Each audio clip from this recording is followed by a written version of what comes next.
Alright guys, moving on, we are up to episode 15, Feeling Pinkie Keen, by Dave Polsky. Hey Dave, first episode. Let's see how you do. So, Feeling Pinkie Keen.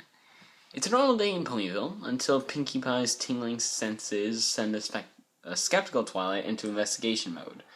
Twilight is reluctant to believe that Pinkie Pie's pinky sense, twitches, shudders, and ear flops, can predict the future, even though it has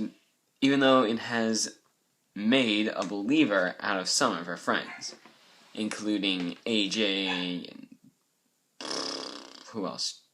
Really, just AJ.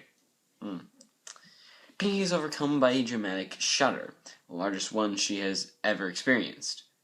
Oh, and also before this, Twilight tries to do mind helmet and stalker.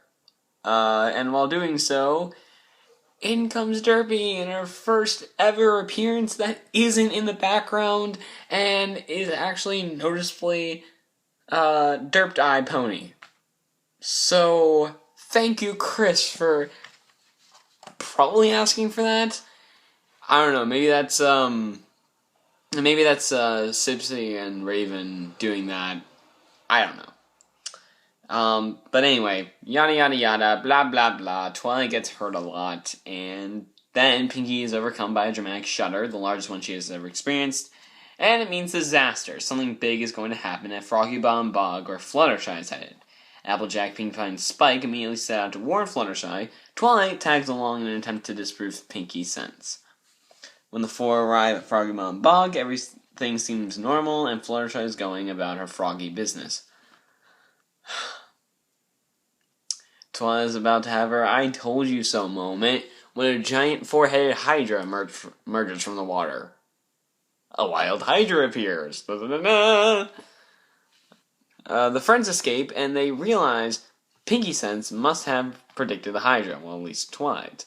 But Pinkie Pie is once again overcome by shudders, which means something big is about to happen again. Or the Hydra wasn't the doozy. Twilight then bursts into flames and becomes a Rapidash. A lot of Pokemon references in this episode, both in the actual episode and this. But Twilight, then she admits that while she will never be able to understand Pinkie's sense, she does believe in it now. At last, Pinkie's shudders and twitches stop. Apparently, she'd never thought that Twilight was going to believe her. That was the doozy. Really, Chris? Really? Making a believer out of Twilight was the big thing predicted by Pinkie's sense, as the book says here.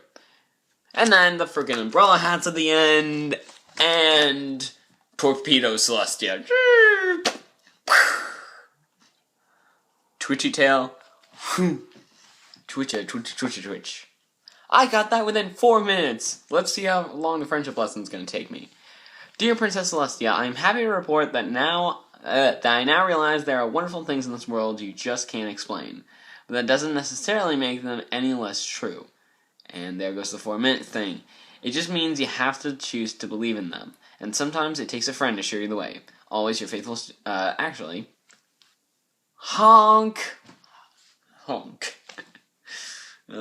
Always your faithful student, Twilight Sparkle. And that's the episode. So, thoughts. I really liked it.